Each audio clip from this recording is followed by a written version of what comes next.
Om Vakradunda Om Vakratunda Mahakaya Mahakaya Suryakoti Suryakoti Samaprabha Samaprabha Nirvignam Nirvignam Kurume Deva Deva Sarvakaryeshu Sarvakaya Sarvada Sarvada Saraswati Saraswati Namastuvyam Vadade Namaste Kamarupini Vidyarambham Vidyarambham Karishyami Karishyami Siddhir Siddhir Bhavatu Bhavatu Me Me Sada Sada Gurur Guru Brahma Brahma Gurur Guru Vishnu Vishnu Gurur Gurudevo Devo Maheshwaraha Maheshwaraha Guru Guru Sakshat Sakshat Param Param Brahma Brahma Tasmai Tasmai Shri Shri Gurave Gurave Namaha Namaha.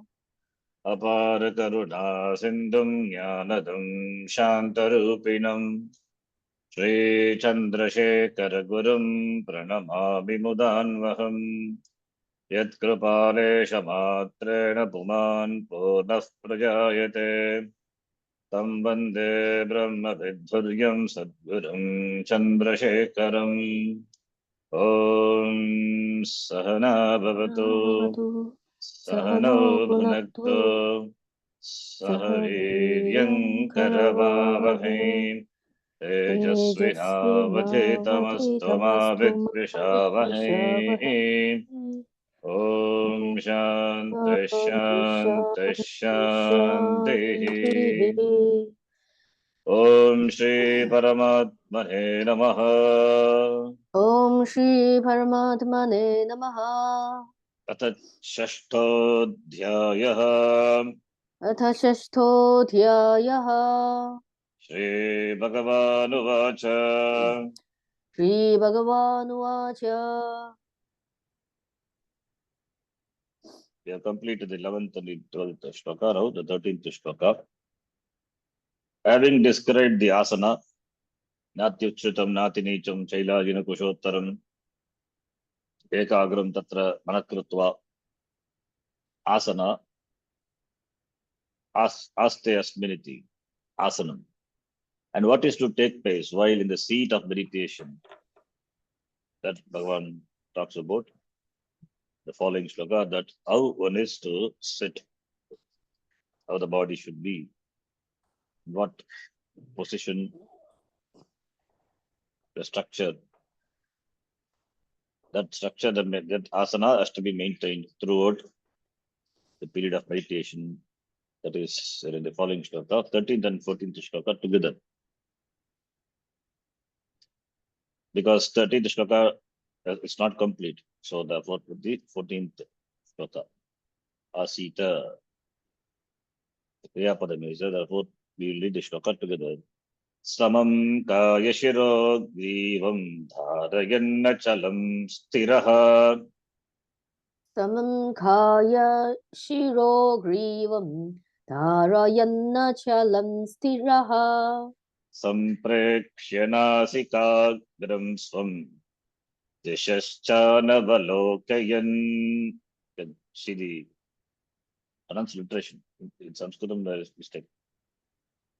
सम्प्रेक्ष्य नासिकाग्रं स्वं दिशश्चानवलोकयन् Prashantatma vigatabhihi brahmachari vrate stitaha प्रशान्तात्मा विगतभिः ब्रह्मचारी व्रते स्थितः Prashantatma vigatabhir brahmachari vrate stitaha प्रशान्तात्मा विगतभिः ब्रह्मचारी व्रते स्थितः manas samyamya machitto yukta asita matparaha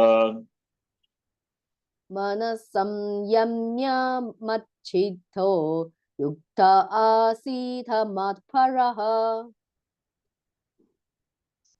asita yuktaha asita, yogi yuktaha. Yuktaha, the meaning is yogi. Yuktaha, the dhyana yogi, the one who meditates. Asita, may he sit. asita. So Kriya Padam asita. Kriya Padam not there in the 13th shloka, it is in all the words present participle, therefore together it is read asita, yuktaha asita, machittaha, thinking of me, machittaha, manasayamya, having, manasayam, withdrawing the mind, Sanyama comes in Ashtanga Yoga Shastra, Sanyama, withdrawing the mind, Prashantatma, Prashantaha Atma Antakaranam, the mind which is Prashantatma, mind is which enjoys Shanti, which is tranquil, which is peaceful, relatively. Vigata Bihi is fear, is free from fear, free from fear. We'll discuss what is Vigata Bihi. Brahmachari Vrate Sthitaha, following the Vrata, commitment to the life of Brahmachari Vrata. So Brahmachari Vrate Sthitaha Shantatma Vigata Bihi, all these words. Brahmachari Vrate Sthitaha, referring to the person, the one who is leading the life, who is committed to the life of Brahmachari. He is Prashantatma, he is free from fear, having withdrawn the mind, thinking of me, Yuktaha, the meditator, Matparaha, me as a goal. May ye sit. How? Samam Kaya Shiro Grivam. Kaya Shira Griva. Kaya body. Shiraha Shiras head. Griva is neck. So with body, mind, the body, the neck and the head, Samam in a straight line. Samam. Dharayan. Na Achalam Stiraha. Dharayan. Achalam means not moving. So holding the body, Stiraha in a firm position, not moving. Having the place, having the mind, having the body, the shiras and the griva in a straight line, holding the body, holding oneself, the body, without chala, without moving, keeping the body, neck and the head straight. Nasikagram swam. Nasikagram is tip of the nose. Looking at the tip of the nose, literal translation. But is it really tip of the nose? We will see. It means closing the eyes, not completely, half closing. Some prekshya is seeing, looking at the tip of the nose. Literal translation, tip of the nose. But we have to see what it means really. Swam, and not at somebody's tip of the nose, one's tip of the nose. Suppose swam. Dishashchana avalokaya, not looking dishaha, directions, not looking here and there. Not dishaha navalokaya, not looking in different directions. They're looking only at the tip of the nose. May ye sit on the asana, thinking about me. May ye practice meditation. Holding oneself firm without moving, achalam. Holding the body, head and neck in a straight line, samankaya shirogrivam. Looking at the tip of the nose, Swamiji says as though it's not really, it is as though, it means closing the eyes half, not completely. And not looking in all directions. Dishashchana avalokyan, not looking here and there, only focusing placing the eye on the tip of the nose, as though not looking anywhere. And Prashantatma being the one whose mind is tranquil because of relative Shuddhi, that by Ragadvesha, they are handled to a sufficient extent, therefore the mind enjoys certain Shanti, therefore tranquil. And Vigata Vigi, free from fear, established in one's commitment to the life of Brahmachari. Brahmachari means student, or Brahmachari means is committed to Brahma, Brahmajnanam, therefore Chari, Charanam. Brahma Acharanam. Brahmani Acharanam. Brahmachari. So Chara means to move. Therefore it says commitment to knowing the Brahma, knowing Ishvara. So therefore committed to the life committed to the life of brahmachari, committed is a mukshu, ityartha, brahmachari. A brahmachari could be a brahmachari also, not married, not a grihastha, brahmachari. But doesn't mean if you say take that meaning, then only brahmachari should do. What about the grihastha, vanaprastha, sannyasa? They are not brahmachari. So brahmachari is even though the person is a grihastha because of his maturity, because of the understanding, he is a brahmachari.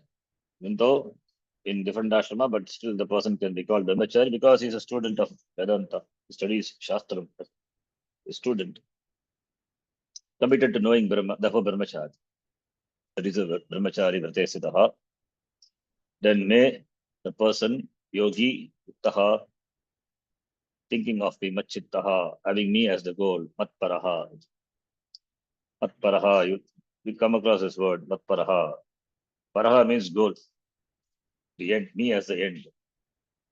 To hold the body, head and neck in one straight line means not to bend them in any way. That is the idea, not to bend, should be straight, not causing any strain, not causing any strain to the parts of the body, not causing any strains to the joints, to the parts of the body. Let it not bend. Bending, in fact, bending will cause pain. Bending the body for some period of time, it will cause later when you try to lift up, lift straight, sit straight, then it will pain. Therefore, hold the body in a straight line. In other words, one should sit erect for meditation. But even though the body, head, and neck are vertical, you may sway or you may rock a little. That should not be done. That's why achalam. Bhagavan adds the word achalam, meaning the body to be kept still. It's to be kept still, and also stiraha, meaning that one should be very firm in one's seat, not moving, and very, very firm in one's seat, asana. This means that prior to meditation, the legs and feet are placed in such a way that is asana, sukhasana, in a comfortable position one should sit. Legs and the feet are placed in such a way that do not require any kind of change. You should not change the asana, should not shift the legs. That is the idea. Therefore, stira. In fact, in the Ashtanga Yoga, we say stira sukham asanam. Asanam should be the asana which is comfortable for oneself. Comfortable for oneself, and one can sit comfortably for certain length of time. May not shift the legs. So that is the prior to meditation, one should choose the asana and sit in a comfortable position. Of course, one should not lie down. Sitting could be Padmasana, could be Sukhasana, any asana. Thus, there is both stillness and firmness. Stillness and firmness in one's seat of meditation. All these comes under the preparatory disciplines for dhyana. Does one really meditate on the tip of one's nose? Yes, that is a big question. Gazing at the tip of one's nose. This posture, the posture described in this shloka, brings out a certain attitude or disposition in the person that is conducive to meditation. This posture includes one's gaze also. The expression nasikagram swam, looking at the tip of one's nose, swam nasikagram, one's nose, is sometimes misunderstood to mean that one should meditate on the tip of the nose. There are even two schools of thought on this. One saying we should meditate on the spot between the eyebrows. The other saying, and there are pictures also, yogi looking at, gazing between the eyebrows, looking at the spot between the eyebrows. There are some pictures, Babaji's photos and all available. So this is one school of thought. Another saying you should meditate on the tip of the nose itself, because they take this literally. Therefore, the different ideas are there, because it could be taken literally and therefore misunderstood. Bhagavad says, Shankaracharya says, what Bhagavan means by this expression in his commentary of the shloka. That is why it's important.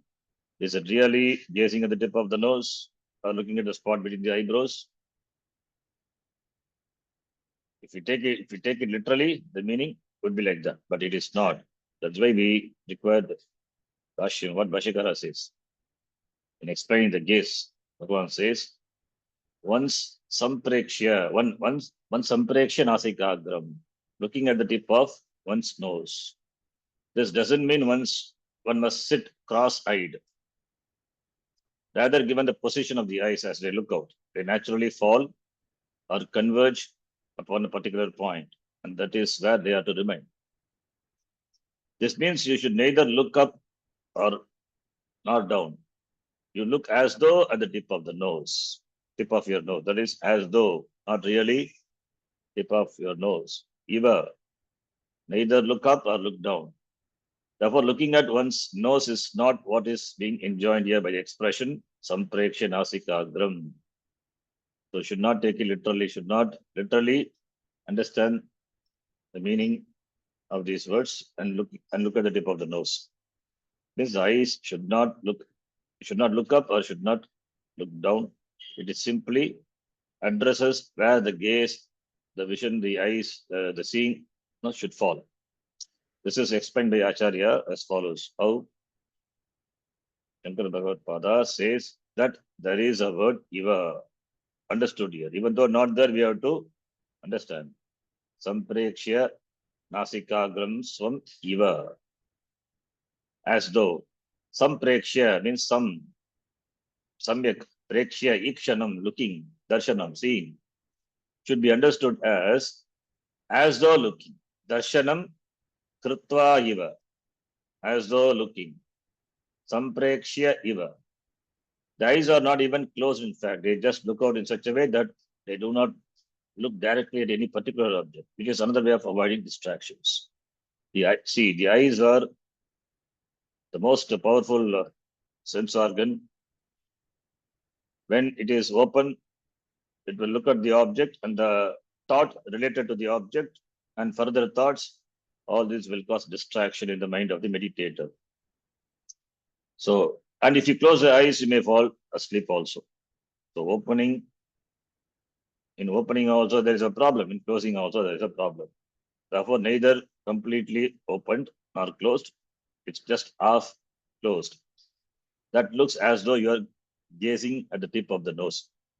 That is why Nasika Gramswam Iva iti Bhashyakara says. Yes, Swamiji will explain.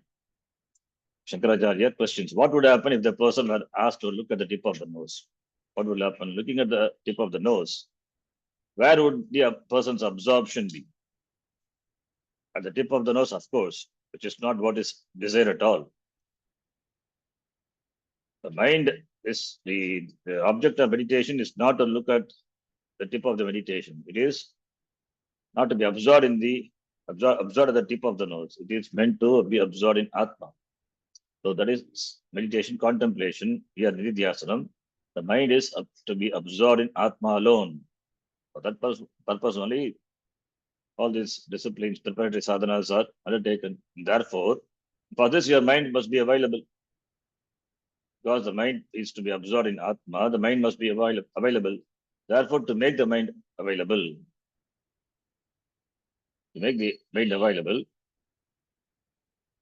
so neither closing or nor opening, because completely opening will cause distraction. Complete closing of the eyes will cause nidra, sleep. And if you are busy looking at the tip of the nose, then how are you going to make use of the mind to contemplate upon Atma? That is also not possible. So therefore, the object of meditation, the dhyaya, is Atma, not the tip of the nose. You are not meditating on the tip of the nose, but something entirely different, as we shall see. Maybe looking at a dot on the wall, because we help us to focus the mind, concentration. Concentration is that helps to gain certain focus, ekagrata. But here it is nididhyasana. Therefore, looking at the tip of the nose has no meaning. It is just an expression to say that the mind is the mind is the mind is made available by just closing the eyes halfway, not complete closing. It's like not closing the eyes completely. So we avoid both the extreme problems. One is distraction, other one is sleep. By making the eyes half closed, so either there are no distractions as well as no sleep, and you can meditate on Atma. That is the object of meditation. Yes, mind is to be absorbed in Atma. So that is the object, not gazing at the tip of the nose. And Shankaracharya also clarifies Bhagavan's words, Dishashchana Avalokayan, meaning not looking in any particular direction. When you are sitting in meditation, it is possible to look to the left, to the right, to the front, and to the back, as well as up or down, all the directions. All the directions one can see. And Bhagavan already covered the possibility of looking up and down by saying Samam Kaya Shiro Grivam, keeping the body, mind, and the neck in one straight line. Therefore, you cannot look up. When you look up, then it will not be in straight line. Look down also, it will not be straight line. Therefore, the other directions also one should not see. This is Valokayan. Since one can also look to the right and left, why not meditate that way, looking at the left direction or right direction? No, because you will develop a pain in the neck. Thus, to avoid such discomforts, the position for meditation was established, not looking at any direction, keeping the head and the neck and the body in a straight line. Sitting outwardly in meditation is one thing, but there is also another sitting involved. It's inside sitting. So sitting outside is meant for inside sitting. So sitting outside, that is external asana. It is preparatory for to sit with oneself, to be with oneself. The inner sitting is what is meant by meditation, and it is what to refer to by the words machittaha matparaha. You have to sit with yourself. You have to sit with Paramatma, Ishvara. That is what is meditation. Be with yourself. Be with Atma, Paramatma. Having already talked about the place of meditation, which shloka Shucho Deshe Pratishtapya, that shloka, the seat itself, asanam, how the asanam to be arranged, and the sitting posture, Sukhamasanam.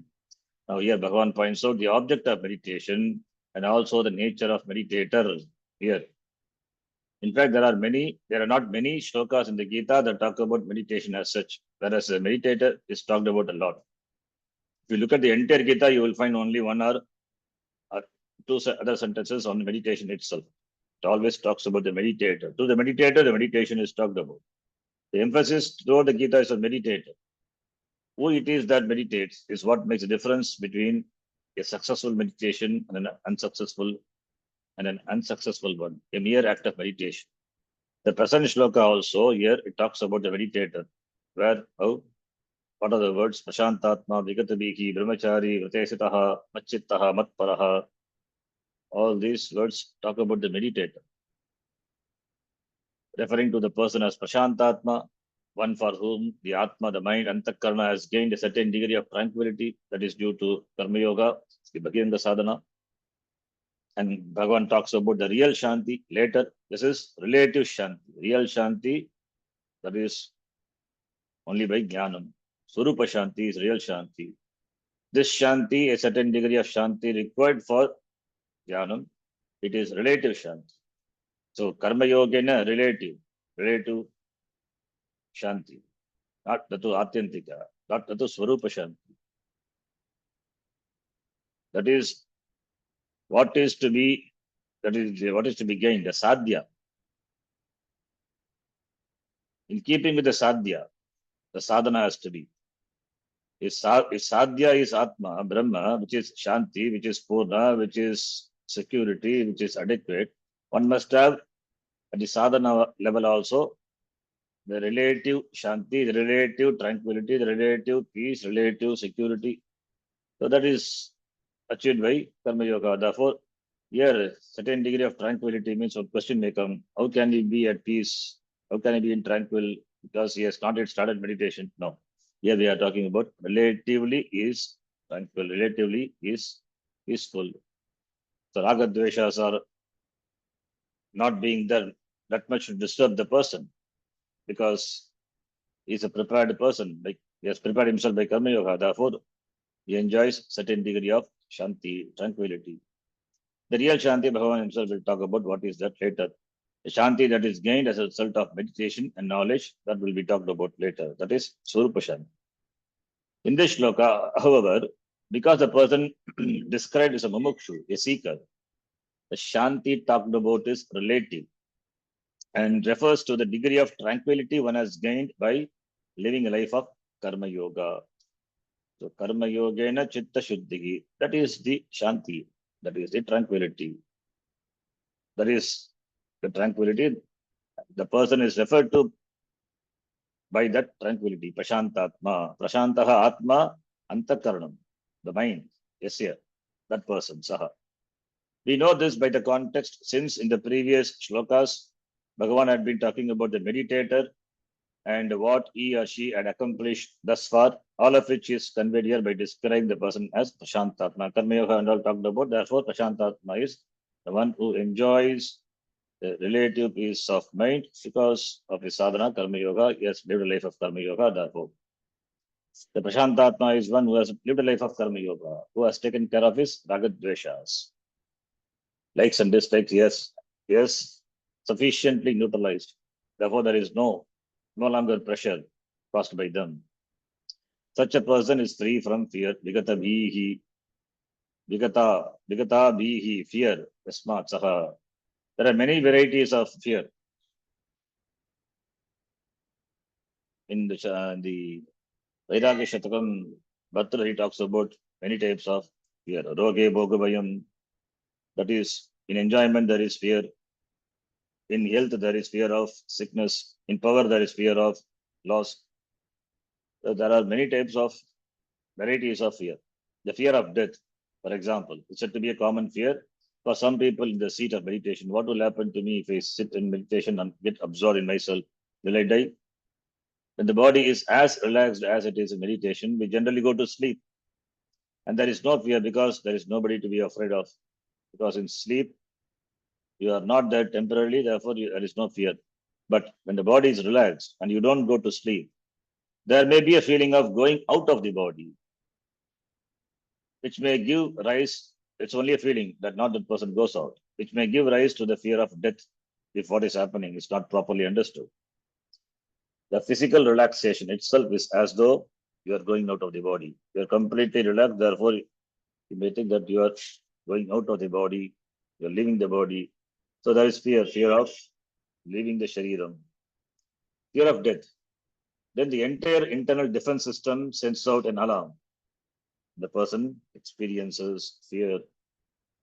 So therefore, Vigata Bhigi. Dissolution of the doer is really resolution. The karta, the dhyata,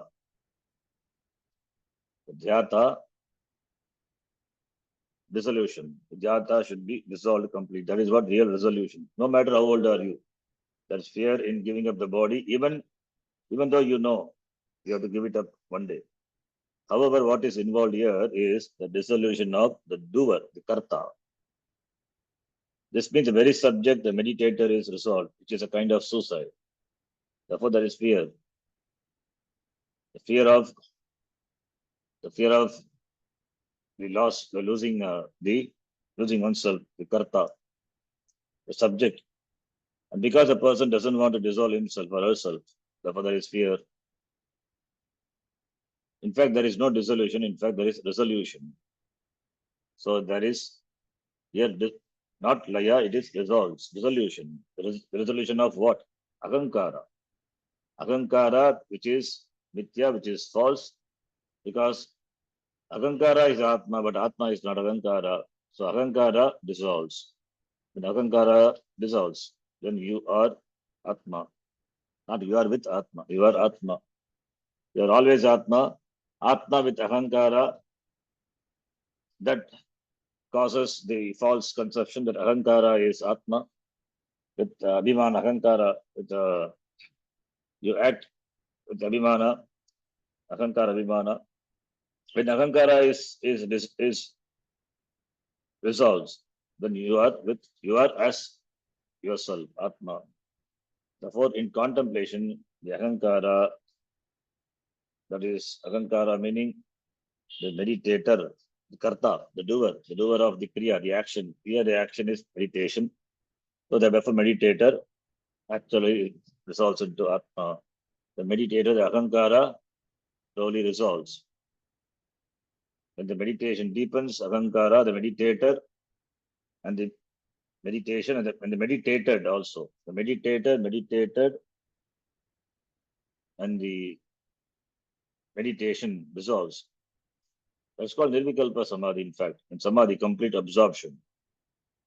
When the meditator is completely absorbed on the object of meditation, that is object of meditation, Jaya Vastu, that is Vikalpa, Savikalpa Samadhi.